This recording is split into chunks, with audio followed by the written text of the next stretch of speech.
할렐루야. 준총 목사와 함께하는 영성 산책 시간입니다. 하나님은 야곱의 마음을 가장 무겁게 했던 라반과 에서의 문제까지 전부 다 싸그리 해결해 주셨습니다. 이제 야곱이 해야 할 일이 무엇일까요? 네, 바로 하나님께 소원을 갚는 문제였죠. 야곱은 창세기 28장에서 서원을 하였습니다. 야곱이 서원하여 이르되 하나님이 나와 함께 계셔서 내가 가는 이 길에서 나를 지키시고 먹을 떡과 입을 옷을 주시어 내가 평안히 아버지 집으로 돌아가게 하시오며 여호와께서 나의 하나님이 되실 것이요 내가 기둥으로 세운 이 돌이 하나님의 집이 될 것이요 하나님께서 내게 주신 모든 것에서 10분의 1을 내가 반드시 하나님께 드리겠나이다 하였더라. 야곱이 서원한 것 중에 안 이루어진 게 단 하나라도 있나요? 네, 다 이루어졌습니다. 하나님이 늘 그와 함께 하셨으며 안전하게 지켜주셨죠. 당시 고대 사회에는 강도나 도적대가 많았기 때문에 이렇게 무사히 돌아올 수 있었다는 사실은 참으로 놀라운 일입니다. 하나님은 내가 너와 함께 있어 네가 어디로 가든지 너를 지키며 너를 이끌어 이 땅으로 돌아오게 할지라 내가 네게 허락한 것을 다 이루기까지 너를 떠나지 아니하리라. 하나님은 야곱이 구한 것들보다 훨씬 더 많은 것으로 채워주셨죠. 야곱의 모든 문제가 해결되고 풍성한 복을 받았습니다. 그렇다면 야곱은 이제 무엇을 해야 할까요? 하나님께 서원한 것을 갚아야 하죠. 하나님은 분명하게 말씀하셨습니다. 내 하나님 여호와께 서원하거든 갚기를 더디하지 말라. 신명기는 고도의 윤리를 강조하면서 더디 갚는 것은 하나님 앞에서 죄라고 강하게 이야기를 하죠. 여기서 지체하지 말고 속히 갚으라 라는 것은 서원 기도의 긴급성과 중요성을 강조하고 있습니다. 하지만 야곱은 자신이 소원했던 베델로 돌아가지 않았죠. 원래 약속대로 하면 야곱은 베델로 가서 거기에 하나님의 전을 세워야 하죠. 단지 작은 단이 아니라 하나님의 성전을 짓겠다고 했습니다. 그것도 자신의 전 재산의 11조를 바치면서 그렇게 하겠다고 서원을 했죠. 그런데 왜 야곱은 자신이 한 서원의 내용을 지키지 않았을까요? 그것은 에서와의 관계에서 일어난 일을 보면 거기에 힌트가 있죠. 창세기 32장에서 야곱이 에서를 만나기 전에 예물을 엄청나게 준비해서 그것도 몇 번에 걸쳐서 막 보냈습니다. 그가 에서를 위해 준비한 물품 목록을 보면 그 양이 정말 어마무시하죠. 암염소 200마리, 숫염소 20마리, 암양 200마리, 순양 20마리, 젖나는 낙타 30마리, 거기에 딸린 새끼들, 암소 40마리, 항소 10마리, 암낙이 20마리, 새끼낙이 10마리입니다. 엄청난 숫자죠. 이것을 요즘 돈으로 환산해 보면 100만 불이 가볍게 넘어가는 액수입니다. 우리나라 돈으로 환전하면 14억 7,600만 원 정도죠. 야곱은 에서가 사용하는데도 강건하여 받도록 했다고 했죠. 야곱이 뇌물의 힘을 의지한 것도 있었지만 하나님이 해결해 주신 것에 너무 기뻐서 한 것도 있습니다. 하지만 야곱이 그렇게 한 것까지는 좋았는데 정신을 차려보니까 돈을 너무 많이 쓴 거예요. 그러다 보니 그는 하나님과의 약속을 지키는 데 있어서 분명히 지킬 마음은 있었지만 망설이게 된 것이죠. 야곱의 행동을 보면 저는 어느 한 분의 모습이 생각납니다. 그분은 교회에서 서원을 하시기 전 찬양 두 곡을 먼저 부르셨습니다. 한 곡은 주님 나를 부르셨으니, 또 다른 한 곡은 내게 있는 향의 옥합 줍게 가져와 라는 찬양이죠.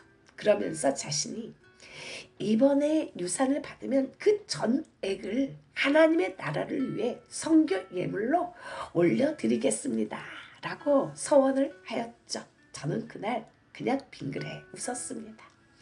그분이 지킬 수 있는 서원이 아니었기에 그냥 묵묵히 침묵하였죠. 그분은 실제로 유산을 받게 되자 마음이 변하였죠. 목사님, 저는 이번에 상속재산을 안 받고 우리 자녀들을 위해 다 물려주겠습니다. 네, 그렇게 하세요. 권사님이 하신 일에 그 누구도 끼어들 수도 없고 그것은 본인 스스로가 하는 것입니다 라고 대답을 하였죠. 권사님은 자녀들에게 모든 재산을 물려주었습니다. 자녀 한 명당 상속재산세가 3억 5천만 원을 넘게 내었죠. 하나님께는 벌벌 떨며 드리지를 못했습니다. 상속으로 인해 오히려 자녀들끼리 누군 더 받았고 누군 덜 받았다고 싸움이 생기고 분쟁이 났죠. 어머니와의 관계가 소홀해졌습니다. 오히려 단절되었죠. 그분은 눈물을 흘리며 말씀하셨습니다. 난 내 자식들이 설마 정말 그럴 줄 몰랐어. 야곱은 이미 에서를 위해 엄청난 돈을 사용했습니다. 사실 에서가 그만두라고 했을 때 그만둘 수도 있었는데 자기가 굳이 하겠다고 해서 더 많이 사용했죠. 거기서 재산의 10분의 1을 하나님께 11조로 바치고 게다가 베델에 하나님의 성전까지 짓는다면 엄청난 돈이 들어가게 되니까 계산이 빠른 야곱으로서는 암담했습니다. 자기에게 딸린 식구들이 얼마나 많은가요? 자기 가족들, 아내, 어린아이들, 또 종들도 엄청났죠. 야곱은 현실이 눈에 들어왔습니다. 이걸 다 하다가 잘못되면 어떡하지? 쓸 돈도 많은데 우리 애들이 힘들면 어떡해? 하는 내적 갈등이 왔죠. 결국 야곱은 베델이 아닌 세겜 성읍 앞에 밭을 사서 성전을 짓겠다고 했지만 그런 규모가 아니라 아주 작게 제단을 쌓습니다. 야곱은 서원을 지키는 흉내만 냈죠. 야곱은 돈 문제, 현실 문제 앞에서 희생과 신앙적 결단을 제대로 실행하지 못했습니다. 이 시간에 찬송, 너 시험을 당해 범죄치 말고 너 용기를 다해 곧 물리쳐라. 너 시험을 이겨 새 힘을 얻고 주 예수를 믿어 늘 승리하라 라는 찬송가 하나 올려드립니다.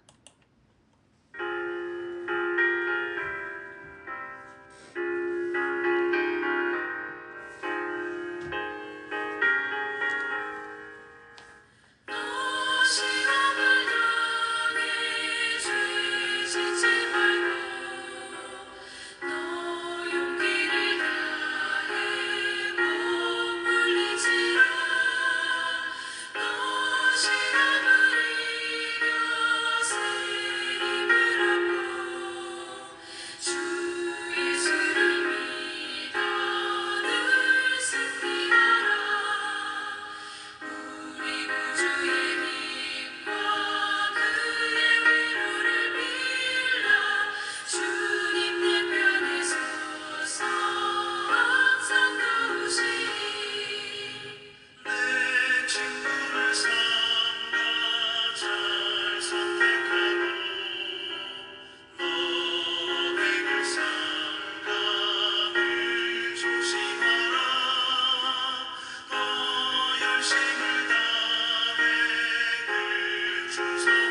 할렐루야. 세겜은 야곱에게 있어서 매력적인 곳이었죠. 땅을 사러 돌아다니며 하나님께 감사의 제사를 드릴 만큼 이 세겜 땅은 야곱의 마음을 끌기에 충분했습니다. 세겜의 뜻이 무엇인 줄 아시나요? 세겜의 뜻은 평화라는 뜻을 지니고 있죠. 바로 이 세겜이라는 말에서 샬롬이라는 말이 파생되었죠. 야곱은 에서와의 문제로 인해 그날 밤 날이 새도록 천사와 씨름을 하였습니다. 상대와 씨름했다는 것은 울며 간구했다는 표현으로 목숨을 건 필사적인 기도를 말하죠. 하나님 앞에 자신이 생각나는 모든 죄를 다 토설했다는 표현입니다. 이때 여호와께로부터 받은 축복이 이긴 자라는 뜻의 이스라엘 이름을 받았습니다. 이로 인하여 가장 큰 걱정거리였던 형 에서와의 문제가 깨끗하게 해결되고 걱정 근심이 사라졌을 무렵 세겜 땅에 멈추며 모든 긴장이 풀어졌죠. 여행을 하다가 산수가 수려한 곳을 만나면 어떠한 생각이 드나요? 이런 곳에서 한번 살아봤으면 하는 생각이 들지 않나요? 세겜 땅이 바로 야곱에게 그런 땅이었죠. 제법 평화가 있어 보이는, 그래서 한 번쯤 머무르고 싶은 그런 곳. 그래서 그는 그곳에 땅을 사고 하나님께 예배를 드렸습니다. 그가 장막을 친 밭을 세겜의 아버지 하몰의 아들들의 손에서 베크시타에 샀으며 거기에 제단을 쌓고 그 이름을 엘로의 이스라엘이라 불렀더라. 엘로의 이스라엘, 이것은 하나님은 이스라엘의 하나님이시다, 또는 이스라엘의 하나님은 강하시다 라는 뜻이죠. 사단은 당신이 소명의 길을 순탄하게 걸어가도록 내버려 두지 않습니다. 여러 가지 유혹하는 것들을 놓아두고 당신을 부르죠. 마치 세겜 땅의 평화로움이 야곱을 불렀던 것처럼 당신을 부르는 것들은 어설프고 매력없는 그런 것들이 아니에요. 대단히 매력적이고 아름답죠. 정말 이렇게 좋고 즐거운 것이 또 있을까 싶을 정도로 당신을 유혹합니다. 수단과 방법을 가리지 않고 접근을 해서 매력을 느끼도록 만들죠. 세겜이 야곱을 유혹했던 것처럼 말이죠. 당신의 세겜은 무엇인가요? 당신은 지금 땅을 보러 돌아다니시나요? 당신은 이런 세겜을 만나면 땅도 사고 감사의 예배도 드릴 것입니다. 하나님, 이렇게 멋진 땅을 사게 하시니 정말 감사합니다 라고 소리치겠죠. 그러나 주의하십시오. 당신은 큰 코를 다치실 것입니다. 세겜은 감사해야 할 것이 아니라 오히려 회개해야 할 것이죠. 시간이 지나면 그것은 아주 분명하게 드러나죠. 당신이 올라가야 할 땅은 세겜이 아니라 브엘세바죠. 베델입니다. 왜냐하면 그것은 약속의 땅이며 하나님께서 그곳으로 가라 라고 말씀하셨기 때문이죠. 하나님의 말씀을 따라 길을 떠난 야곱이지만 그가 정착한 곳은 베델이 아니라 세겜이죠. 땅을 사고 거기에 밭을 산 야곱이 아주 그냥 들뜬 마음으로 세겜 땅을 잘 일구고 살았습니다. 세겜에서 정착한 야곱은 전혀 다른 삶이 다가왔죠. 수많은 자식과 재물을 소유한 야곱은 간신과 존경의 대상이 되었습니다. 야곱이 처음부터 세겜에 머물기를 원한 것은 아니죠. 하지만 이렇게 살아서는 안 되는데, 가야 할 땅이 있는데 라고 생각하면서 그렇게 10년이 흘러갔죠. 모든 것이 평안하고 안정되어 보였습니다. 하지만 베델로 올라가야 할 믿음의 사람이 달콤한 세상에 빠져 살다가 결국에는 더 큰 어려움과 화를 당하게 됐죠. 야곱이 머물러야 할 곳은 세겜이 아니었던 거죠. 창세기 34장 1절은 이렇게 기록을 하고 있습니다. 다 같이 읽어볼까요? 레아가 야곱에게 낳은 딸 디나가 그 땅의 딸들을 보러 나갔더니, 디나가 무엇을 하려고 하죠? 그 땅 여자들을 보러 나가려고 합니다. 아버지가 시선이 다른 곳에 머물자 가족들도 영향을 받기 시작하죠. 아버지의 시선이 어디를 바라보고 있는가는 참 중요한 문제입니다. 아버지는 세상을 바라보고 살면서 자녀들에게 하나님을 바라봐라 라는 말은 말도 안 되죠. 여기서 디나가 그 땅의 딸들을 보러 나갔다 라는 이 말은 단순히 눈으로 보기 위해 나갔다는 것이 아니라 그들과 만나서 교제하기 위해 방문했다는 뜻이죠. 거기 여자들은 세련되고 화려하니까 호기심도 생겼습니다. 자기와는 다른 세상에 살고 있던 그 사람들이 신기해서 보러 갔죠. 가난한 여자들과 가난한 남자들이 세상 사람들이 파티를 하며 아주 음란하고 문란하게 마약과 술을 하며 파티를 즐기고 있었습니다. 하몰의 아들 그 땅의 주장 세겜이 보니 뭔가 다른 여자 하나가 왔죠. 가난한 여자와는. 세상 여자와는 뭔가 다른 구별되고 순수하고 맑은 영혼이었죠.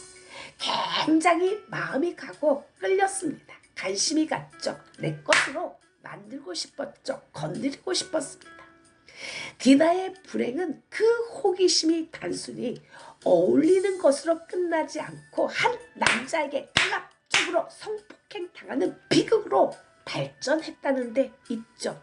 5살에 세겜에 온 디나는 10여 년이 흘러서 15살에 이러한 끔찍한 일을 당했습니다. 이 시간에 찬송가 153장 가시면류관 한 곡 올려드립니다.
할렐루야. 제가 성경을 쓴 사람이라면 뭐 디나의 강간 사건 이런 건 빼고 쓰겠습니다. 이렇게 좋지도 않은 이상한 일을 왜 굳이 쓸까요? 웬만한 종교의 경전을 보면 이런 지저분한 일은 거의 안 나오죠. 좋은 일만 씁니다. 그런데 성경을 있는 그대로 쓰죠. 그런 게 인생이고 그런 인생에서 하나님을 붙들라는 것입니다. 야곱의 딸 디나가 데나스에 그것 주장 세겜에게 성폭행을 당하였습니다. 엄청난 충격이었죠. 멍하니 주저앉았습니다. 창세기 33장과 34장 사이에 시간이 상당히 흘렀다는 것을 알 수가 있죠. 야곱이 신체적으로 많이 약해졌기 때문입니다. 천사와 씨름할 때에도 굉장히 힘이 강한 사람이었는데 이때는 나이가 조금 더 들고 아들들의 힘이 더 강해진 때였죠. 그래서 야곱은 큰 슬픔에 잠기어 홀로 잠잠히 아들들을 기다립니다. 다 같이 창세기 34장 5절로 7절 같이 읽습니다.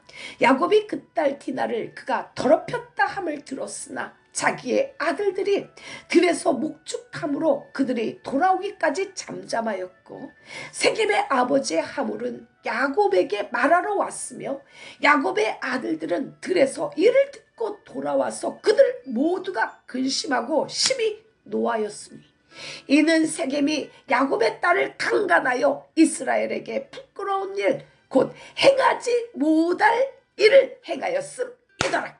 딸 디나는 엄청난 큰 어려움을 당했고 디나의 오라버니들은 크게 분노했죠. 세겜의 남자들이 할례를 받고 아파할 때 야곱의 아들 시몬과 레위가 성읍으로 들어가 모든 남자를 칼로 죽여버렸죠. 야곱과 그의 가정은 엉망진창이 되었습니다. 야곱은 아들들이 벌인 살인극 앞에 마땅히 하나님께 나아가 무릎을 꿇고 용서를 구해야 했죠. 생명을 걸고 기도해야 할 야곱이었습니다. 그러나 야곱은 하나님 앞에 나아가지 않고 시몬과 레위만 책망하죠. 그 이유도 그 땅 사람들의 분노를 샀다는 것입니다. 그들이 야곱을 칠 것이고 자신과 집이 멸망할 것이라고 두려워하죠. 아들들이 지은 죄가 하나님 앞에 얼마나 끔찍한 일인지는 단 한마디도 언급하지 않았어요. 사람들을 대량으로 죽인 그 사실을. 자신의 생명이 위태로울 것과 애써 모은 돈이 애써 모은 재산이 달아날 것을 두려워하는 야곱이죠. 육신의 죽음은 두려워 떨면서 영혼이 죽어가는 것을 전혀 감지하지 못하는 야곱입니다. 하나님의 나라를 향해 가는 동안 세겜의 유혹을 받아 그곳에 머문다면 당신 역시 이런 일들을 당할 수 있다는 것을 기억하십시오. 세겜이 화려하고 멋지게 유혹을 합니다. 그러나 당신이 마음을 빼앗기고 매력을 느끼고 정착을 하려고 하였을 때 세겜은 치명타를 날리죠. 당신의 영혼을 망칩니다. 당신의 삶을 밟아버리죠. 물론 처음에는 그렇게 보이지 않아요. 재미있어 보입니다. 호기심이 발동하죠. 발길을 멈추게 하고 마음을 주죠. 그러나 시간이 지나면 본색이 드러나죠. 세겜에서 낭패를 당하기 전에 돌이키십시오. 수치를 당하고 후회하지 마시고 당하기 전에 돌아서세요. 거기서 멈추고 유혹에서 빠져나오십시오. 세겜에 빠져 육신의 죽음에 두려워 떠는 야곱에게 하나님이 말씀하시죠. 베델로 올라가라. 베델이 어떤 곳인가요? 에서의 낯을 피해 도망할 때 하나님이 만나 주셨던 것, 야곱에게 놀라운 축복을 약속하셨던 땅, 하나님과의 언약이 있는 땅이죠. 그리스도인은 세상에 뿌리를 내리는 사람이 아닙니다. 오히려 세상에 내려진 뿌리를 다 뽑아버리는 사람들이죠. 왜 그런가요? 바로 하늘을 향해 새로운 뿌리가 내린 사람이기 때문입니다. 아무리 화려한 색임의 문화라 할지라도 하늘로부터 내려오는 그 천상의 간격적인 순간과 비교할 수가 없죠. 세상의 것을 내려놓는 아쉬움으로 주저할 것이 아니라 하나님이 예비하신 하늘의 선물을 바라보고 일어나야 합니다. 야곱은 처참한 자신의 삶을 보고도 포기하지 않고 찾아오신 하나님 앞에서 결단하죠. 모든 가족이 이방 신상을 버리고 자신을 정결하게 하고 하나님이 말씀하신 베델로 올라가기로 결단합니다. 다 같이 창세기 35장 2절로 4절 같이 읽습니다. 야곱이 이에 자기 집안 사람과 자기와 함께한 모든 자에게 이르되 너희 중에 있는 이방 신상들을 버리고 자신을 정결하게 하고 너희들의 의복을 바꾸어 입으라. 우리가 일어나 베델로 올라가자. 내 환난 날에 내게 응답하시며 내가 가는 길에서 나와 함께 하신 하나님께 내가 거기서 제단을 쌓으려 하노라 하매 그들이 자기 손에 있는 모든 신상들과 자기 귀에 있는 귀고리들을 야곱에게 주는지라. 야곱이 그것들을 세겜 근처 상수리 나무 아래에 묻고 이 시간에 찬양 한 번 더 야곱의 제단 한 곡 올려드립니다.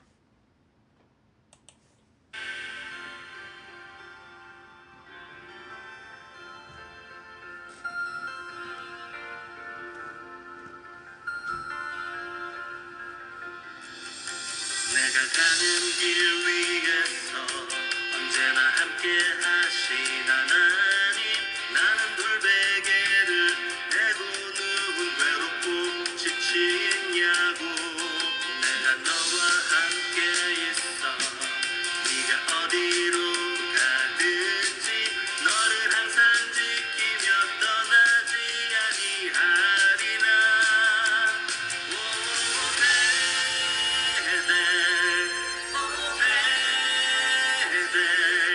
새 역사가 다시 시작되는 곳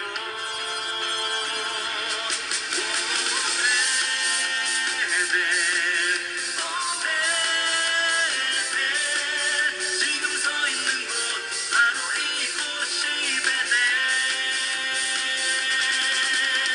이제 우리 일어나 베델로 올라가자 정결한 의복으로 갈아입고 더는 야곱이 아닌 이스라엘이 되어 베델에서 다시 시작하리라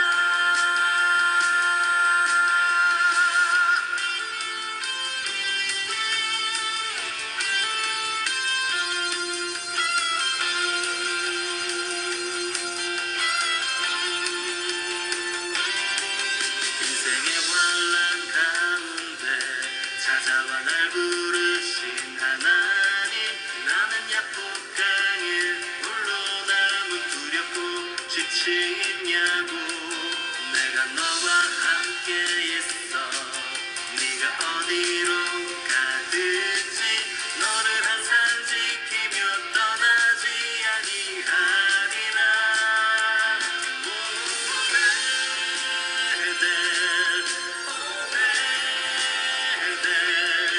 새 역사가 다시 시작되는 곳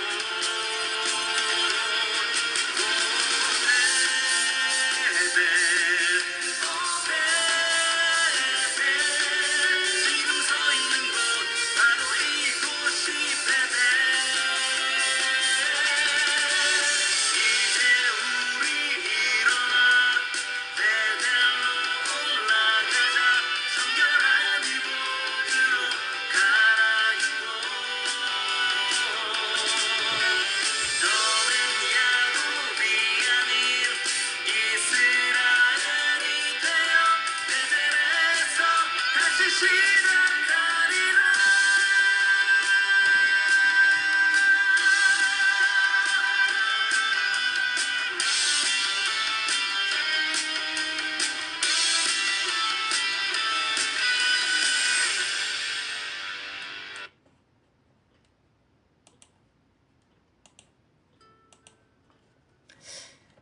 할렐루야.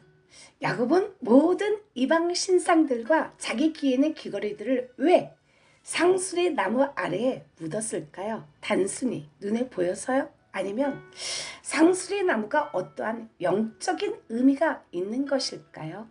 상수리 나무는 강한 것이 장점이죠. 이런 장점 때문에 상수리는 강하다 또는 단단하다라는 의미를 가지죠. 신앙적으로 완고하다는 의미는 부정적인 것으로 자기 주장이 너무 강하여 하나님의 말씀을 받아들이지 못하는 상태를 말합니다. 단단하다는 의미는 하나님과의 관계에서 긍정적인 것으로 말씀의 기초 위에 굳게 서는 것이 되죠. 우리는 모두가 악한 영과 함께 공존하는 세상에 살아가고 있습니다. 이런 상황에서 하나님 중심으로 말씀의 반석 위에 굳게 서야 악한 영의 미혹에도 넘어지지 않고 단단하게 뿌리를 내려 흔들리지 않게 됩니다. 그러나 그 단단하고 견고한 것이 자기 중심적인 삶을 살 때에는 부정적인 의미가 되기도 하죠. 자신의 완고함, 고집, 아집, 교만 등의 단단함은 좋지 않습니다. 때로는 나의 완고함, 나의 고정관념이 자신을 넘어지게 하는 도구가 되기 때문이죠. 야곱은 하나님과의 서원한 약속을 잊고 세상에 빠져 살았죠. 자신을 위해 집을 짓기에 바빴습니다. 하지만 그의 가정에 어려움이 닥쳐오죠. 딸 디나가 세겜성에 들어갔다가 주장 세겜에게 강간을 당하게 되죠. 성경은 세겜이 디나를 사랑했는데 마음 깊이 사랑했다고 기록하죠. 야곱을 이방 사람들과 혼합되는 위험, 언약이 파괴되는 그 위험의 순간을 맞이했죠. 바로 그때 디나의 오빠들 시몬과 레위가 분노하죠. 그들의 분노가 이방과 혼합되지 않고 세겜과 분리되는데 이용된 도구였습니다. 언약 백성의 거룩이 보존되었죠. 때로는 분노는 우상을 섬기는 것을 중단시키는 효과가 있습니다. 모세가 산에서 내려올 때 송아지 우상을 섬기는 것을 보고 분노하였죠. 하나님이 주신 십계명조차 던져 깨트려 버렸습니다. 이스라엘 백성들은 그들의 우상을 섬기는 것을 멈췄죠. 화를 내면 신체 많은 물리학적인 변화가 일어나죠. 혈압이 130에서 230까지 상승하며 심장 박동은 심지어 220 이상으로 막 높게 뜹니다. 또한 혈압이 상승하여 그것이 내 속에 정상적이지 못한 동맥을 파괴시키기도 하며 뇌출혈도 생기죠. 정상적인 때보다 분을 내면 혈액 응고가 빨라지며 아드레날린의 분비가 많아지고 동공이 막 팽창하면서 어떤 행동을 하도록 움직이게 하죠. 그래서 어떤 돌발적인 사고를 저지르게 됩니다. 시몬과 레위가 잔인한 살인 기계가 되어서 대량 학살이 일어났습니다. 디나의 사건은 개인에게뿐 아니라 가족 전체에 트라우마를 남겼죠. 심리학에서 트라우마는 정신적 외상, 영구적인 정신장애를 남기는 충격을 의미합니다. 성폭행을 당한 사람은 트라우마로 인하여 삶의 무기력에 빠지죠. 우울증, 불면, 불안증, 수치심 등에 시달리게 됩니다. 결혼 전에 성폭행을 당하고 자란 남자와 여자의 경우 결혼 후 정상적인 관계를 하기 어렵죠. 그들은 자기 몸에 대한 존중을 잃어버리고 정신적으로 심한 고통을 느끼며 자라왔기 때문입니다. 반드시 이 트라우마를 극복하여야 하죠. 세겜에 유혹되어 세상에 빠져 살았던 야곱이었지만 하나님은 그를 다시 부르시고 믿음의 족장 반열에 세우셨습니다. 베들로 올라가 거기서 제단을 쌓으라 하셨죠. 야곱은 하나님이 싫어하는 모든 것을 다 상수리 나무 아래에 묻은 이유가 있습니다. 첫 번째는 하나님의 말씀에 순종하지 못한 자신의 완고함을 자복하고 통회한 것이죠. 두 번째는 그들의 귀에 있는 고리는 세겜성 사람들에게 받은 것인데 하나님이 기뻐하지 않는 장신구이기에 소유하지 않겠다라는 표현이죠. 값어치가 나가고 귀한 물건이라 할지라도 하나님이 기뻐하지 않는 것은 소장하지 않겠다는 야곱의 결단입니다. 세 번째는 야곱이 세겜에서 겪은 가족들의 아픔을 묻었습니다. 딸 디나가 당한 강간의 상처와 그로 인한 대량 학살의 아픔과 트라우마를 묻었죠. 물론 이 일로 인해 레위와 시므온은 야곱의 축복에서 제외되었습니다. 이 일은 나중에 후손들에게까지도 영향을 미쳐 가나안 땅에서의 지파 분배에서도 그 죗값을 치렀죠. 야곱은 하나님이 싫어하시는 것을 정리하였습니다. 그리고는 베델로 떠났죠. 다같이 창세기 35장 5절 마지막으로 읽습니다. 그들이 떠났으나 하나님이 그 사명 고을들로 크게 두려워하게 하셨으므로 야곱의 아들들을 추격하는 자가 없었더라. 하나님, 우리에게 주신 은혜를 잊지 않게 하시고 서원한 일들이 있다면 무엇보다 지체 없이 서원한 것을 이행하게 하옵소서. 또한 잘못된 것에 부끄러운 줄 알게 하시고 세겜의 유혹에서 빠져나와서 거룩하고 구별된 하나님의 언약의 백성으로 살아가게 하옵소서. 예수 이름으로 기도를 올려드립니다. 이 시간에 찬송가 마지막으로 271장 올려드립니다.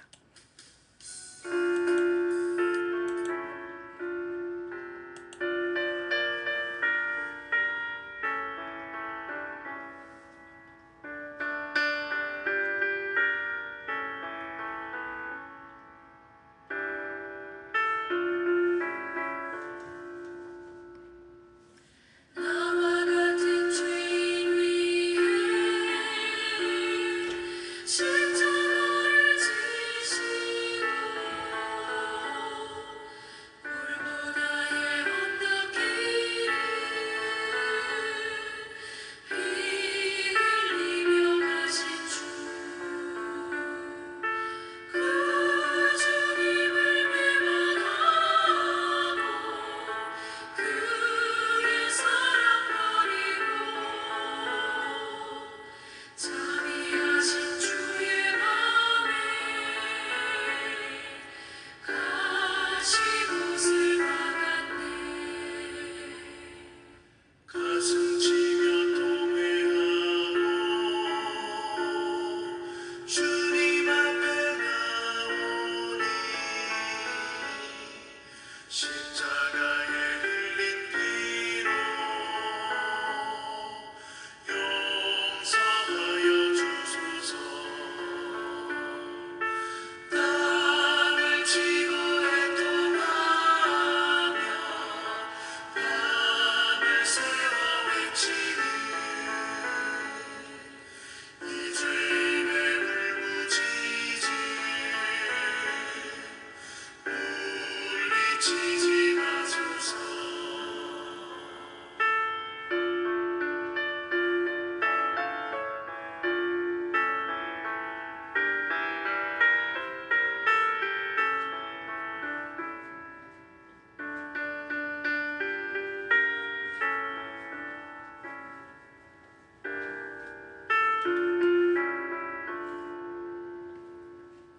사랑으로 용서하신